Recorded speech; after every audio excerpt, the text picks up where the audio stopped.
ఉన్న బంగారాన్ని విడిపించి ఆ రోజు ఆన్లైన్ రేటుకే మేము కొంటాం. Sharma gold company.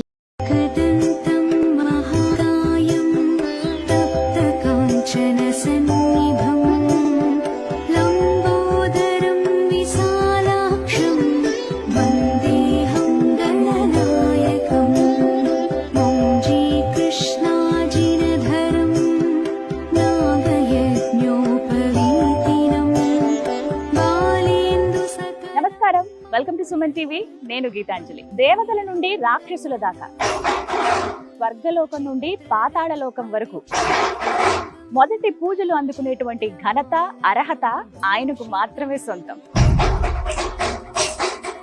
ఆయన నవరాత్రులు వస్తున్నాయంటే చాలు, 6 ఏళ్ల పిల్లవాడి నుండి 60 ఏళ్ల ముసలివారి వరకు ఎంతో హుషారుగా ముందుకొస్తారు.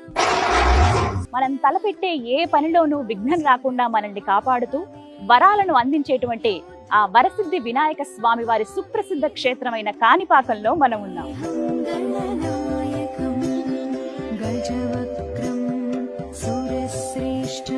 కాణిపాకం రావాలనుకుంటున్న భక్తులకు ప్రధానంగా 3 మార్గాలండి.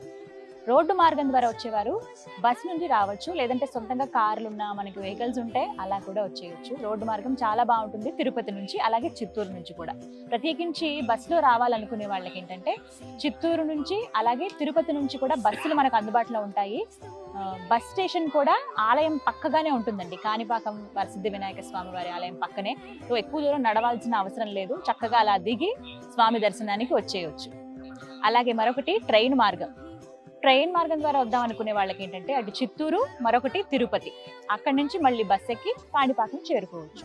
ఇక మరొకటి ఫ్లైట్ ద్వారా కూడా రావచ్చండి.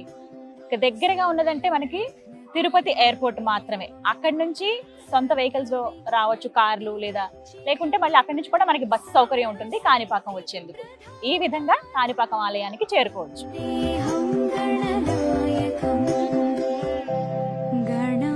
కాణిపాకం స్వయంభూ శ్రీ వరసిద్ధి వినాయక స్వామి వారిని దర్శించుకునేందుకు ప్రతినిత్యం ఎంతో మంది భక్తులు వస్తూ ఉంటారండి.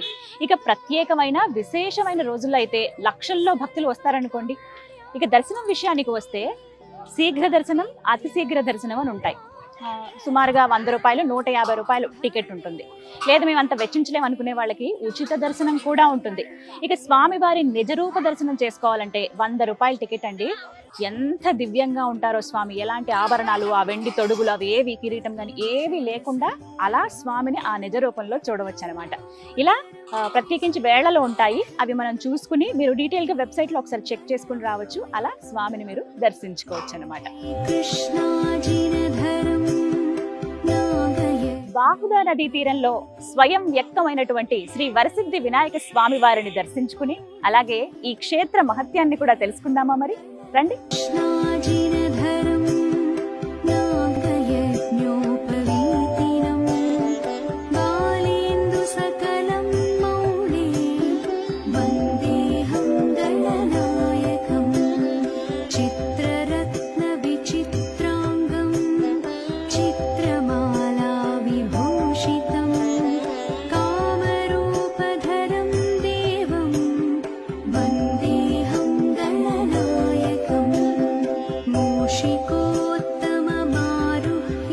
కాణిపాకం శ్రీ వరసిద్ధి వినాయక స్వామి వారిని దర్శించుకునే ముందుగా భక్తులు ఆలయ గోపురం దగ్గరికి వచ్చి ఇక్కడ దీపాన్ని వెలిగిస్తారు. వారి మనసులో ఏ కోరిక ఉన్నా సరే స్వామికి ఇక్కడి నుంచే విన్నవించుకోవచ్చట. 365 ఒత్తులని, 2 ఒత్తులని, అలాగే ఒక నెలకు సరిపడా ఒత్తులు అంటే ఒక 30-31 ఒత్తులు అని చెప్పి ఇక్కడ అమ్ముతూ ఉంటారండి. అతి తక్కువ ధరలో అవి తీసుకుని స్వామివారి ముందు వెలిగించి తమ కోరికను చెప్పుకుంటే అవి ఇట్టే నెరవేరుతాయని చాలా మంది భక్తులు చెబుతున్నమాట. మనం కూడా దీపాన్ని వెలిగిద్దాం. ఇది మొత్తం 365 ఒత్తులు. ఇక్కడ విడివిడిగా ఉంటాయి. 2 ప్రమిదల్లాగా పెట్టొచ్చు, లేకుంటే మామూలుగా కట్ట ఒత్తుల్లాగా వెలిగించవచ్చు. ఇవైతే మొత్తంగా కట్ట ఒత్తుల్లాగా చూసుకుంటే 365 రోజులు. సంవత్సరం పొడవునా ఆయన ముందు నిలబడి మనం దీపం పెట్టినట్టే. ఒక్కసారి పెడితే చాలు. కార్తీక మాసంలో చూస్తాం కదా మనం, అలాగే ఇక్కడ ఆ బొజ్జ గణపతి ముందు మనం దీపం వెలిగిద్దాం.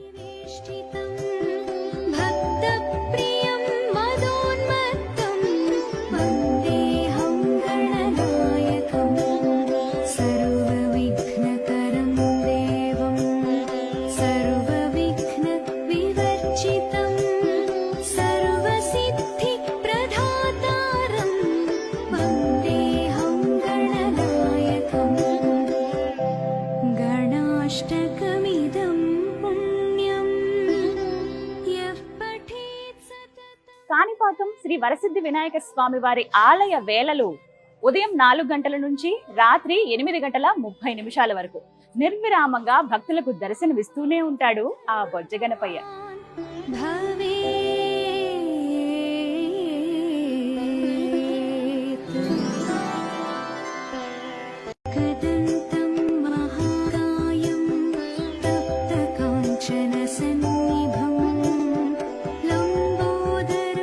ఎప్పుడెప్పుడు ఆ గణపయ్యని దర్శించుకుందామా అని ఉంది మనసంతా. ఆలయం లోపలికి మనం ప్రవేశించేసామండి. ఎదురుగుండా స్వామి కనపడేటట్టుగా మనకు కనిపిస్తారు కానీ ఇక్కడి నుంచి కనపడరు. ధ్వజస్తంభం అలా మనకు కనపడుతుంది. కుడివైపుగా వెళ్ళి స్వామిని అలా దర్శించుకోవచ్చు.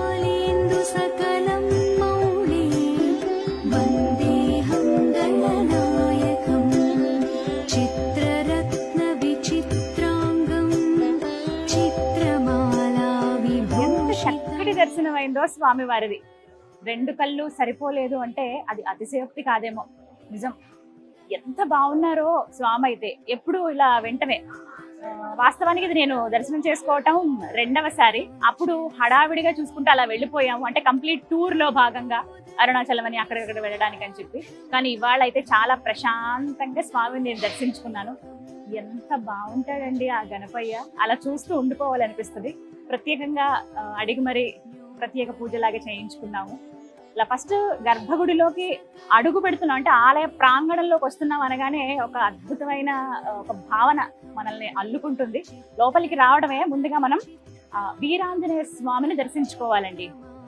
మనం అలా ముందుకు నడుస్తూ ఉంటే ఎడం పక్కగా మనకి ఆ వీరాంజనేయ స్వామి వారు కనిపిస్తారు. ఆయనే ఈ కాణిపాకం క్షేత్రానికి క్షేత్రపాలకుడు.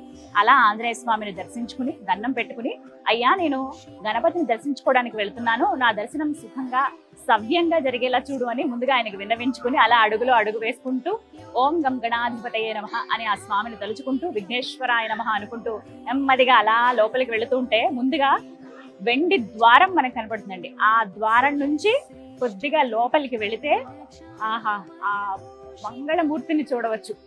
బావిలో స్వయంభూగా వెలిసినటువంటి ఆ స్వామి దివ్య రూపాన్ని చూడటం అనేది ఎన్నో జన్మల పుణ్యఫలం. చక్కగా వివరించి చెబుతూ ఉన్నారు. తొండం అలాగే చెవులకి, అలాగే స్వామి వారికి శేషవస్త్రంగా వెండి కవచాన్ని ధరింపజేశారు. పైన తెల్లటి వస్త్రాన్ని ధరింపజేశారు. అలాగే నామం స్వామివారి అది కూడా వెండితో ఉంటుంది. తొండం ఇది అని తెలియడానికి ఒక గుర్తుగా ఇలా ఒక కవచం కావచ్చు. ప్రతి ఒక్కటి వివరించి చెబుతూ ఉన్నారనమాట. బావిలో ఆయన ఉన్నారనడానికి నీరు ఇప్పటికక్కడ ఊరుతూ ఉంటుంది కదా, అదంతా పైనంతా బంగారపు తొడుగుతోటి అలా ఆయన ఒక రాజులా కూర్చున్నారన్నట్టుగా కనిపిస్తుంది అనమాట. గణపయ్య ఎదురుగుండా బుజ్జిగా మూషికం చూడగానే మనకి అబ్బాలే ఉందే అని అనిపిస్తుందండి. మూషికానికి కూడా వెండి కవచం తొడిగారు. అలా స్వామి ఎప్పుడు ఆజ్ఞిస్తారా నేను సిద్ధంగా ఉన్నానని చెప్పినట్టుగా స్వామిని అలా చూస్తూ మనకు ఆ మూషికం కనపడుతుంది. ఇక ఆ విఘ్నరాజు గురించి చెప్పాలా, మన కష్టాలన్నీ ఇట్టే తొలగిపోతాయి ఆయన దర్శనం చేసుకుంటే అని అంటారు. ఏమన్నా అడ్డంకులు మన జీవితంలో ఎదుర్కొంటే ఒక మాట ఆయనకి చెప్తే చాలట, వాటిని ఇట్టే సులువుగా తీసేస్తాడా గణపయ్య అని చెప్తారు. అందులోనే ఇక్కడ స్వామి స్వయం వ్యక్తం అయ్యారు కదా, వ్యక్తం అవటంతోనే ఏవైతే వైకల్యంతో ఉన్నారో వాళ్ళనే ముందుగా కరుణించాడట. అదే ఇక్కడ ప్రసిద్ధి అని చెప్తారండి. ఎవరైతే అది శరీర వైకల్యమే కావచ్చు, మనసు వైకల్యం కూడా కావచ్చు, స్వామి ఇలా ఉంది నా ప్రవర్తన, ఇది ఉంది అని చెప్పి స్వామి మొహమాటం లేకుండా మనలో ఉన్నటువంటి భావన ఆయన ముందు పెడితే ఖచ్చితంగా అది చెడు అయితే గనక వెంటనే తీసేస్తాడు. మంచి సత్ప్రవర్తనని మనకు అందిస్తాడు ఆ వరసిద్ధి వినాయకుడు. వరాలను కూడా అందిస్తాడు. నాకైతే చాలా చక్కటి దర్శనం జరిగిందండి. చూస్తున్నంతసేపు అలా ఎక్కడో వేరే లోకానికి వెళ్ళిపోయినా ఆయన ముందు అలా కూర్చున్నానా అని చెప్పి కోరిక ఏమీ అడగబుద్దేదు. ఆయన్ని పొగడడం, ఆయన్ని అలా కీర్తించడం, ఆయన చూడడమే సరిపోతుంది అనమాట. దాదాపుగా 5-10 నిమిషాల వరకు ఉండగలిగాను. మా టీం అంతా కూడా దర్శనం చేసుకున్నాం చాలా చక్కగా. అలా స్వామిని దర్శించుకుని నెమ్మదిగా బయటకు వస్తే తీర్థ ప్రసాదం అందిస్తారు. అలా చుట్టుపక్కల మొత్తం ఆలయం అంతా కూడా చూడొచ్చు. ఆ విశేషాలు కూడా చూద్దాం.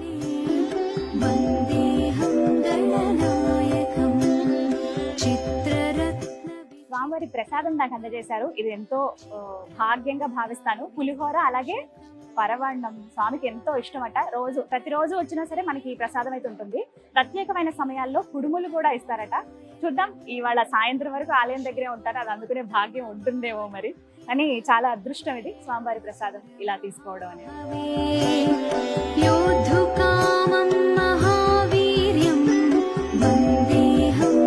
అలా స్వామిని అలా లోపల చూస్తూ ఉంటే పంతులు గారు ఏదైతే జలంలో స్వామి ఉన్నారో ఇప్పటికీ ఊరుతూ ఇంకా పెరుగుతూ ఉన్నటువంటి ఆ గణపతి కింద నీరు ఏదైతే ఊరుతుందో ఆ నీరుతోటి మనకి ప్రోక్షణ చేస్తారో, మన పైన చల్లుతారు.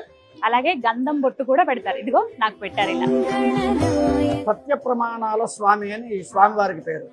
అవును. ఏమి అంటే 1954కు ముందు ఇక్కడ ప్రమాణం చేసిన వారికి మన న్యాయస్థానాలు కూడా తీర్పు ఇక్కడ ప్రమాణం చేసి 6 నెలల పాటు ఎవరైతే సుఖంగా ఉన్నారో వారి దగ్గరే న్యాయం ఉందని చెప్పి వారికే అనుకూలంగా తీర్పు ఇచ్చేవి మన న్యాయస్థానాలు. తీసుకునేవాళ్ళు, దీన్ని ప్రామాణికంగా తీసుకునేవారు. ఇప్పటికీ ఆ ప్రమాణాలు అనేటువంటిది ఈ రోజుకి నేటికి జరుగుతూ ఉంది. ప్రతిరోజు సాయంత్రం 4:30కి అంటే తప్పు చేసిన వాళ్ళు తప్పు చేశారు అని చెప్పి నింద వేసిన వారు ఇద్దరు కూడా ఎదురుగా ఉన్నటువంటి స్వామివారి కోనేరులో తలస్నానం చేసి తడి బట్టలతో లోపలికి వస్తారు. వాళ్ళు ప్రమాణం చేసేటప్పుడు స్వామివారి దగ్గర అర్చకులు గాని వేద పండితులు గాని ఎవరు సిబ్బంది ఎవరు ఉండరు. ఒక అటెండర్ మాత్రమే ఉంటారు. బయట గ్రిల్ వేసి పెడతారు. స్వామివారి దగ్గరికి వాళ్ళిద్దరూ వస్తారు. తప్పు చేశాను అని ఎవరైతే నింద వేస్తున్నారో వారు మొదటగా కర్పూరం వెలిగించి నువ్వే ఈ తప్పు చేశావు అని చెప్పేసి కర్పూరం వెలిగిస్తారు స్వామివారి ఎదురుగా. నేను తప్పు చేయలేదు అని చెప్పేసి ఆ కర్పూరాన్ని ఆర్పేస్తారు నింద పడిన వాళ్ళు. ఈ తప్పు చేశావు అని చెప్పిన వాళ్ళు తప్పు చేయలేదు అని ఆ కర్పూరం ఆర్పేసిన వాళ్ళు కూడా 6 నెలల పాటు దాని ఫలితాన్ని ఎదురు చూస్తారు. 6 నెలల్లోగా తప్పు చేయకుండానే చేసేవో అని ఎవరైతే నింద వేశారో వారు శిక్ష అనుభవించవలసి వస్తుంది. అలా కాకుండా తప్పు చేసి నేను చేయలేదు అని ఎవరైతే ప్రమాణం చేస్తారో వారు శిక్ష అనుభవించవలసి వస్తుంది. ఈ విధంగా ఇలాగ తప్పుడు ప్రమాణాలు చేసి పిచ్చి వాళ్ళ ఈ కాళ్ళు పోయి కళ్ళు పోయి ఇలాగా తిరుగుతున్న వాళ్ళు ఇక్కడే చాలా మంది, ఈ చుట్టుపక్కలే చాలా మంది ఉన్నారు. ఎంతో మంది ప్రమాణం కోసమని వచ్చి ఆ గుమ్మం దగ్గరే ఆగిపోయిన వాళ్ళు కూడా ఉన్నారు. ఈ మధ్య కాలంలో కొంతమంది రాజకీయ నాయకులు కూడా మీరు చెప్పేది నిజమైతే రండి కాణిపాకం వెళ్ళి ప్రమాణం చేద్దామనేటువంటి స్థాయిలో స్వామివారి యొక్క నిదర్శనం ఉంది. అదే మనకి నిదర్శనం. చాలా మంది అక్కడే ఆగిపోతారు. ఈ గోపురం దగ్గరికి వచ్చి వద్దు ఇక్కడ ప్రమాణం చేయొద్దు మనం రాజీ పడిపోతాము అనేటువంటి దీంట్లో కూడా ఆగిపోతూ ఉంటారు. అలాగా ఈ దేనికైనా బానిసలు అయిపోయిన వాళ్ళు, వివాహేతర కారణాలు ఉన్న వాళ్ళు, దొంగతనాలు, ఇటువంటి ఇది అన్ని చెప్పడానికి లేదు. ప్రతి ఒక్క సమస్యకి స్వామివారి దగ్గరికి వచ్చి నిర్ణయం చేసుకుంటాం అన్నమాట. అట్లాగా స్వామివారికి సత్య ప్రమాణాల స్వామి అని స్వామివారికి ఆ పేరు కూడా. ఇదే శ్రీ వరసిద్ధి వినాయక స్వామి వారి యాగశాల. భక్తులు తమకున్నటువంటి ఎన్నో కోరికలు స్వామివారి ముందు విన్నవించుకుని నీ ముందు ఒక యాగం చేస్తాం స్వామి, ఆ కోరికలను తీర్చు అని దీనంగా వేడుకుంటారట. అలా వేడుకున్న వారికి ఆ స్వామి అనుగ్రహించకుండా ఉంటారా? ఎవరికైతే స్వామి అనుగ్రహించారో చక్కగా ఇక్కడికి వచ్చి వివిధ సమస్యలు, అది ఏ సమస్య అయినా కావచ్చు, ఏ కోరికైనా సరే తీరనిది అంటూ ఉంటే కాణిపాకం శ్రీ వరసిద్ధి వినాయక స్వామి వారి ఎదురుగుండా ఇక్కడ ఈ యాగశాలలోనే హోమం నిర్వహించుకుంటారు.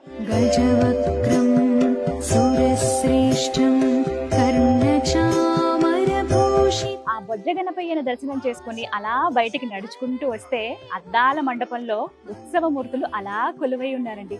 సిద్ధి బుద్ధి సమేతంగా ఆ వినాయకుడిని మీరు కూడా దర్శించుకోండి.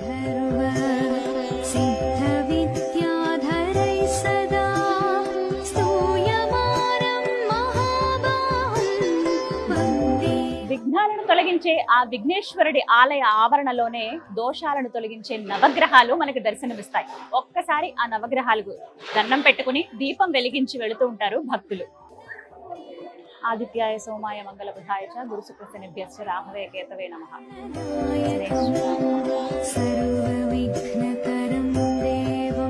కాణిపాకం శ్రీ వరసిద్ధి వినాయక స్వామి వారి ఆలయ ప్రాంగణం ఎంతో విశాలంగా ఉంటుందండి.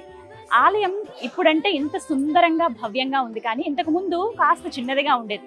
ఏదైతే తర్వాత పునర్నిర్మాణం చేపట్టారో ఆ వ్యూ ప్లాన్ ఇక్కడ మనకి బోర్డ్స్ లో అరేంజ్ చేశారు. వచ్చిన భక్తులు అలా చూసుకుంటూ ముందుకు వెళ్ళవచ్చు అనమాట. ఇటు సైడ్ వ్యూ అని, అలాగే ఎక్కడెక్కడైతే డెవలప్మెంట్స్ జరిగాయో అదొకటి, అసలు గ్రౌండ్ ప్లాన్ ఎలా వేశారు ఆ గ్రౌండ్ ప్లాన్ అంతా కూడా ఇక్కడ మనం చూడొచ్చు అనమాట. మొత్తం అన్ని వివరాలు ఇక్కడ రాసి ఉంటాయి. అలా చూసుకుంటూ ముందుకు వెళ్తారు భక్తులు. అయితే ఎప్పుడైతే ఈ పునర్నిర్మాణం చేస్తున్నారో ఒక్కొక్కటిగా నిర్మించారనమాట. పునర్నిర్మాణం జరిగేటప్పుడు కూడా లోపల ఉన్న స్వామిని ఏమాత్రం కదల్చలేదండి. చాలా మంది రకరకాలుగా చెబుతున్నారు కానీ స్వామిని పక్కకు జరిపారని.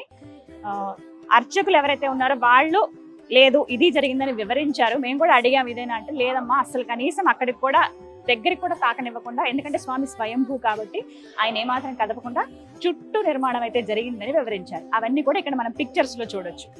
ఇది చూసారా, పాత అప్పుడు ఇలా ఉండేది కోనేరు ఇక్కడంతా. ఇదంతా కూడా కాణిపాకం బంగారుపాళెం తాలూకా చిత్తూరు జిల్లా. అప్పుడు ఇలా ఉండేది. ఓం విఘ్నేశ్వరాయ నమః.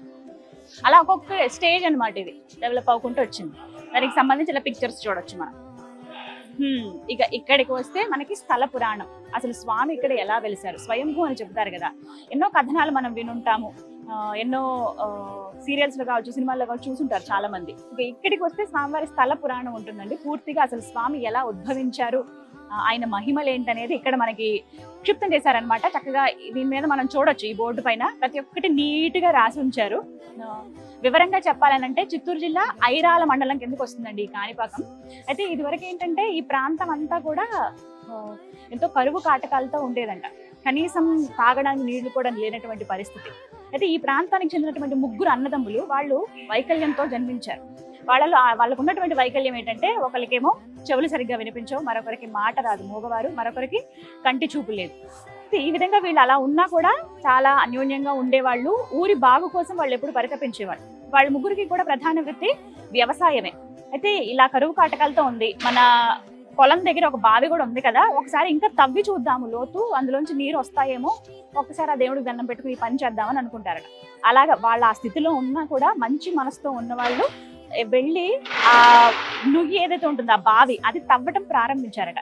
సరే, 3 ఒకరికొకరు సహాయం చేసుకుంటూ మట్టిని తీయటం, అలా వేయటం, ఒకలేమో గుణపంతో తవ్వటం, ఇలా చేస్తూ ఉండగా ఎవరైతే గుణపంతో ఇలా తవ్వుతున్నారో ఆ ఒక్కసారి వేటు పడేటప్పటికి ఒక రాయికి తగిలి ఆ రాయి నుంచి పుట్టుగల రక్తస్రావం అవ్వడం చూశారట.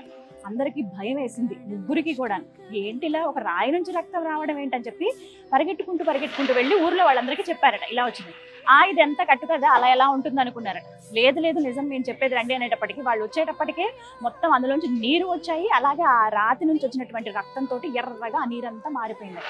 అయ్యో ఇదేంటి ఇలా మొత్తం రక్తం రంగులో మారిపోయింది. ఆ వచ్చినటువంటి ఆ నీరంతా కూడా 1.5 ఎకరం స్థలం వరకు కూడా పూర్తిగా అలా విస్తరించింది. కంగారు పడి మొత్తం అందరికీ, ఊరి ప్రజలందరికీ వెళ్ళి చెప్తారట. ఏంటా అని వచ్చి చూసేటప్పటికే ఇంకా అలా రక్తం కారుతూ ఉంటుందట. ఈ రక్తం కారడం ఆగాలంటే ఏం చేయాలి, అసలు ఒక రాత్రి నుంచి రక్తం కారడం ఏంటి అనుకుని ఎవరినో సలహా అడిగితే అప్పుడు ఒక ఊరి పెద్ద చెప్తారంట, కొబ్బరికాయ కొడదాం, కొబ్బరి నీరుతో అభిషేకం చేద్దాం, నిజంగా దైవమే కావచ్చు అన్నారట. సరే అని అందరూ మొత్తం వాళ్ళ దగ్గర ఉన్నటువంటి కొబ్బరి చెట్టుకి కాయలన్నీ తీసుకువచ్చి అభిషేకం చేయడం ప్రారంభించారు. మొత్తం అన్ని నీళ్ళు పోయటంతో అందులోంచి ఆ నీరు అలా పైకి వచ్చి రక్తంతో కూడుకుంది కదా, ఇంకా ఆ ప్రవాహం ఆగట్లేదు. ఓవైపు రక్తం వస్తుంది రాతికి, మరోవైపు ఈ కొబ్బరి నీళ్ళతో అభిషేకం. అదంతా కూడా పూర్తిగా 1.5 ఎకరం స్థలం వరకు విస్తరించిందట. ఇది వరకు కాలం అంటే తమిళ దేశం కాబట్టి అప్పుడు ఆ స్థలాన్ని అంటే 1.5 ఎకరం ఖచ్చితంగా కాణి అని పిలిచేవారట. కాణి దాంతో పాటుగా అలా ప్రవహించుకుంటూ వచ్చింది కాబట్టి అలా ప్రవహించడాన్ని పారకం అని అంటారు. కాణి పారకం అని ఈ ప్రాంతానికి పేరు వచ్చింది అనమాట. అప్పటి నుంచి ఆ తర్వాత కాలక్రమేణా కొన్ని మారిపోతూ ఉంటాయి కదా, అప్పటి నుంచి కాణిపాకం అయిపోయింది. ఎప్పుడైతే ఈ ప్రాంతం ఇలా ఉందో, ఎప్పుడైతే ఆ నీరంతా అలా ప్రవహించిందో, అవి ఈ 3 ఎవరైతే అవిటితనంతో బాధపడుతున్నారో, వైకల్యం ఉన్నటువంటి ఆ 3 అన్నదమ్ములకి ఆ నీరు ఇలా తగిలేటప్పటికి, చిమ్మేటప్పటికి వాళ్ళల్లో ఉన్నటువంటి వైకల్యం పోయి చక్కగా కంటి చూపు వచ్చింది, చెవి వినికిడి బాగుంది, అలాగే మాటలు కూడా మాట్లాడగలిగారట ఆ సోదరుల్లో. ఇంకేముంది, వైకల్యాన్ని తీసివేసి వరాలను అందించినటువంటి ఆ విఘ్నరాజు అలా ఆ బావిలోంచి పైకి ఉద్భవించారట. అందరికీ ఆనందమే. అప్పటి నుంచి ఇప్పటి వరకు నిర్విరామంగా, నిరాటంకంగా ఆ బొజ్జగణపయ్య ఇదే ప్రాంతంలో కాణిపాకంలో పూజలు అందుకుంటున్నాడు. ఏదైతే గర్భగుడి మనం ఇప్పుడు చూస్తున్నామో సరిగ్గా అక్కడే స్వామి స్వయం వ్యక్తమయ్యారనమాట.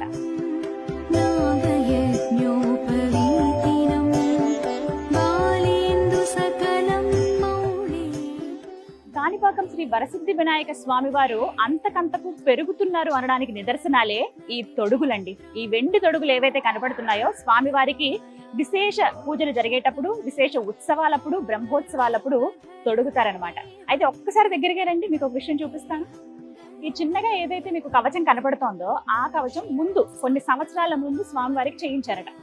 ఆ తర్వాత అదే కవచం స్వామికి ధరింపజేద్దామని చూస్తే స్వామి పెరిగినట్టుగా కవచం చిన్నదైనట్టుగా అనిపించింది. అప్పుడు అనిపించిందట స్వామి పెరుగుతున్నారే అని. సజీవ దేవుడు ఈ బొజ్జగణపయ్య అని అనుకోవాలి. ఎందుకు అనంటే ఆ తర్వాత మళ్ళీ ఇంకొక కవచం చేయించారు. ఇప్పుడు ఆ కవచం కూడా సరిపోవట్లేదంట, ఇంకా అంతకంతకు పెరుగుతున్నాడా బొజ్జగణపయ్య అని చెబుతున్నారు. ఇవే కదా ప్రత్యక్ష సాక్ష్యాలు.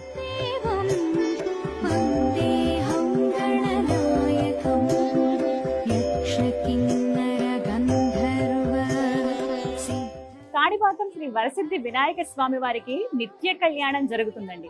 సిద్ధి బుద్ధి సమేతంగా కొలువైనటువంటి ఆ స్వామికి ఇక్కడే ఈ మండపంలోనే కళ్యాణం నిర్వహిస్తారు.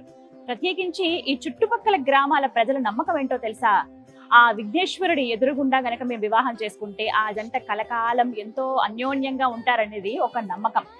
ఆలయం లోపలేమో ఆ స్వామివారి కళ్యాణం అవుతుంది. ఆలయ ప్రాంగణంలోనే ఇక్కడ కళ్యాణ మండపాలు ఉంటాయి. అక్కడే చాలా మంది జంటలు ఒక్కటవుతారు స్వామి సాక్షిగా. ప్రపంచంలో ఎక్కడా లేని విధంగా కాణిపాకం శ్రీ వరసిద్ధి వినాయక స్వామి వారికి 21 రోజుల పాటు బ్రహ్మోత్సవాలు జరుగుతాయండి. వినాయక చవితితో ప్రారంభిస్తే 21 రోజుల పాటు ఈ బ్రహ్మోత్సవాలను నిర్వహిస్తారు. ఇందులో ఇంకా ప్రత్యేకం ఏంటో తెలుసా? ఈ 21 రోజులు ఆ వినాయకుడు ఒక్కో వాహనం పైన ఊరేగుతూ భక్తులకు దర్శనమిస్తారు. ఆ వాహనాలు మనం అప్పుడు చూడలేకపోయినా ఆలయ ప్రాంగణంలోనే ఇలా మనకి ప్రదర్శనకు ఉంచారనమాట. చూడవచ్చు. ఇగోండి శేషవాహనం, మరోవైపుగా నెమలి వాహనం, ఇక స్వామికి ఎంతో ఇష్టమైన మూషిక వాహనాన్ని కూడా మనం దర్శించుకోవచ్చు. మరిన్ని వాహనాల్ని ఇగో ఇక్కడ కూడా మనం చూడొచ్చండి. ఇవన్నీ కూడా ఆలయ ప్రాంగణంలోనే మనకు ఉంటాయి. ఎప్పుడైతే స్వామిని దర్శించుకుని మీరు బయటకు వస్తారో అలా ఒక్కొక్కటిగా చూసుకుంటూ వెళ్ళొచ్చు. ఇగో హంస వాహనం, నెమలి వాహనం, సూర్య వాహనం, సింహ వాహనం, ఇగో మరొకటి వృషభ వాహనం, గజవాహనం, అశ్వవాహనం, ఇలా ఎన్నో ఉన్నాయి చూడండి. ఆ వరసిద్ధి వినాయకుడు ఊరేగేటువంటి వాహనాల్లో చాలా ప్రత్యేకం మరియు విశేషమైనవి ఏంటో తెలుసా? 3 ఉన్నాయండి. అందులో ప్రధానమైనది యాలి వాహనం. మనం ఇప్పటి వరకు ఎక్కడ చూసుండం, దాదాపుగా చాలా మంది చూసుండరండి. ఒకసారి చూడండి, చాలా వింతగా ఉంటుంది ఆ ఆకారం. మీరు ఒక్కసారి దగ్గరికి వెళ్ళి చూస్తే గమనించండి, సింహంలా అలా పంజా విసురుతున్నట్లుగా కనబడుతుంది, ఎంతో ఉగ్రంగా ఉన్నట్లు. మళ్ళీ తొండ ఉంటుంది, దంతాలు ఉంటాయి, మరోవైపు రెక్కలు ఉంటాయి. శరీరం అంతా కూడా గుర్రంలా అనిపిస్తుంది మనకి. దీన్నే యాలి అంటారు. కేవలం పురాణాల్లో మాత్రమే మనకి ఈ విధంగా మనం ఎక్కడైనా గమనించవచ్చు. అటువంటి ప్రత్యేక వాహనం పైన ఆ బొజ్జ గణపయ్య ఊరేగుతాడనమాట. అలాగే రావణ బ్రహ్మ వాహనం కూడా ఉంటుంది. ఇంకొకటి హనుమద్ వాహనం. అంటే చాలా వరకు గమనిస్తాం మనం, కొన్ని ఆలయాల్లో ప్రత్యేకించి కొన్ని వాహనాలే ఉంటాయి.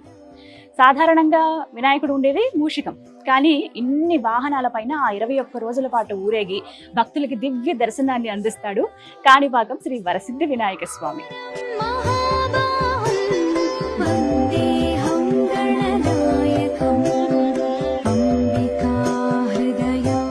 కాణిపాకం శ్రీ వరసిద్ధి వినాయక స్వామి వారి ఆలయ ప్రాంగణంలోనే షోడశ గణపతుల్ని మనం దర్శించుకోవచ్చండి. ఈ గణపతులకు విశేషం ఏంటో తెలుసా? సాధారణంగా ఒక్క గణపతిని మనం దర్శించుకుని మా విఘ్నాలను తొలగించాయి అనగానే ఖచ్చితంగా ఆయన ఒక అభయం వరం ఇస్తాడు, విఘ్నాలను తొలగిస్తాడు. అలాంటిది 16 రూపాల్లో ఉన్నటువంటి గణపతిని ఆయన ముందు ఏదైనా కోరిక కోరుకుంటే ఖచ్చితంగా అది నెరవేరుస్తారని చెబుతారు ఇక్కడ అయ్యవారు. ప్రత్యేకించి ఎంతో మంది భక్తులు ప్రతినిత్యం ఇక్కడ షోడశ గణపతులకు పూజా కార్యక్రమాలు చేయించుకుంటారు.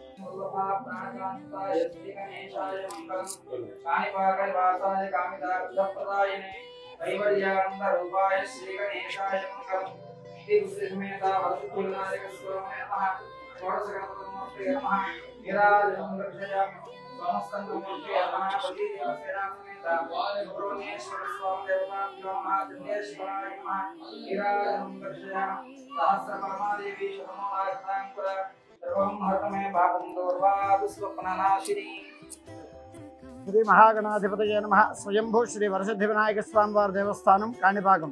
స్వస్తి శ్రీ చాంద్రమాన శ్రీ క్రోధినామ సంవత్సర భాద్రపద శుద్ధ చవితి అనగా వినాయక చతుర్థి 7/9/2024 సంవత్సరము శనివారం నుండి ఈ దేవస్థానం నందు 21 రోజుల పాటు బ్రహ్మోత్సవాలు నిర్వహించడం జరుగుతుంది.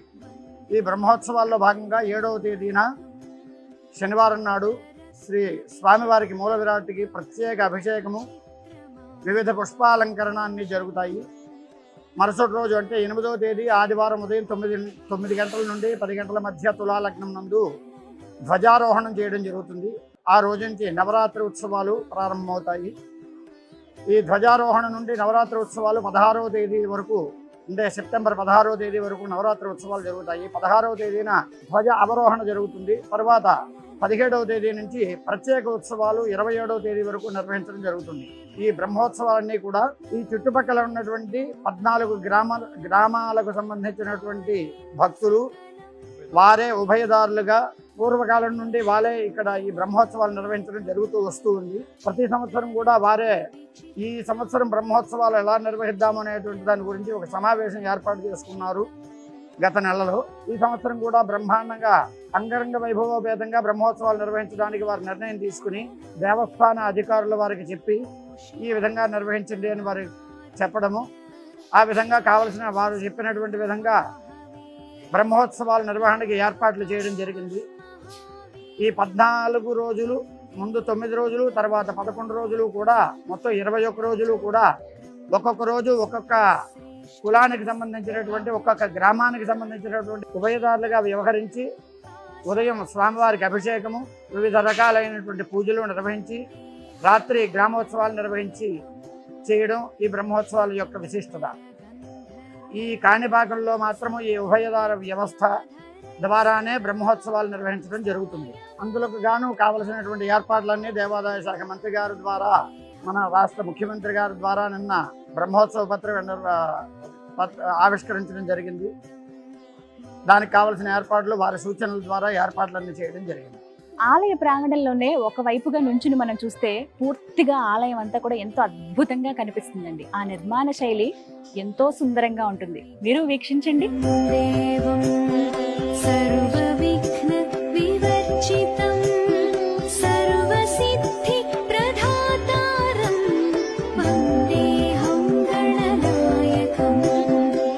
ఇదే కాణిపాక వరసిద్ధి వినాయక స్వామి వారి ప్రసాద విక్రయ కేంద్రం అండి. స్వామికి ఎంతో ఇష్టమైనటువంటి లడ్డు ఇక్కడ ప్రసాదంగా అందిస్తారు. చిన్న లడ్డు, పెద్ద లడ్డు, వడ, పులిహోర ఇవన్నీ ఇక్కడ మనం కొనుక్కోవచ్చు.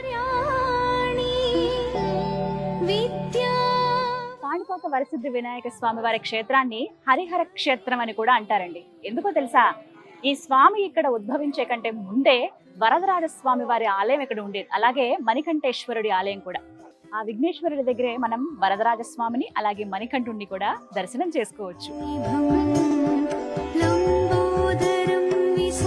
కాణిపాకం స్వయంభూ శ్రీ వరసిద్ధి వినాయక స్వామి వారి స్వర్ణరథ మండపం అండి ఇది. చాలా ప్రత్యేకమైన రోజుల్లో స్వామి ఈ స్వర్ణ రథం పైన ఊరేగుతూ భక్తులకు దర్శనమిస్తూ ఉంటారు. స్వయంభూ శ్రీ వరసిద్ధి వినాయక స్వామి వారి అన్నప్రసాద సముదాయం ఇదే. ప్రతినిత్యం వేల మంది భక్తులు ఇక్కడ స్వామివారి ప్రసాదాన్ని స్వీకరించి వెళుతూ ఉంటారు.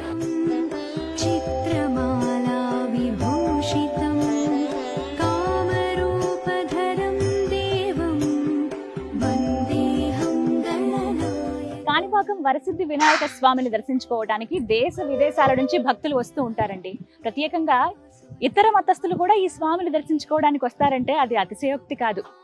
ఇంకా చెప్పుకోవాలి, ఎన్నో మొక్కులు మొక్కుకుంటే ఖచ్చితంగా ఆ మొక్కుల్ని వాళ్ళు నెరవేర్చుకునే వెళ్తారంట. అంటే స్వామి ఆ విధంగా వాళ్ళకి అనుగ్రహిస్తాడని చెప్తారు.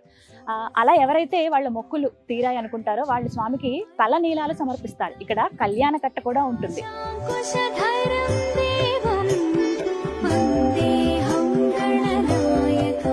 గణేశ పునః దర్శనం ఇప్పించు తండ్రి. చూసారుగా కాణిపాకం శ్రీ వరసిద్ధి వినాయక స్వామి వారి ఆలయ విశేషాలు. ఎంతో దివ్యమైన భవ్యమైన ఆలయం అండి. జీవితంలో ఒక్కసారైనా ప్రతి ఒక్కరూ దర్శించుకోవాల్సినటువంటి క్షేత్రం ఈ వరసిద్ధి వినాయక క్షేత్రం. నాకైతే దర్శనం చాలా బాగా జరిగింది. మళ్ళీ మళ్ళీ రావాలని ఉంది. మీ అందరికీ కూడా ఆ స్వామివారి దర్శన భాగ్యం కలగాలని మనస్ఫూర్తిగా కోరుకుంటూ ఇట్లు మీ గీతాంజలి. మరో దివ్యమైన ఆలయ విశేషాలతో మళ్ళీ మీ ముందుకు వస్తాను. నమస్కారం. జై గణేశ.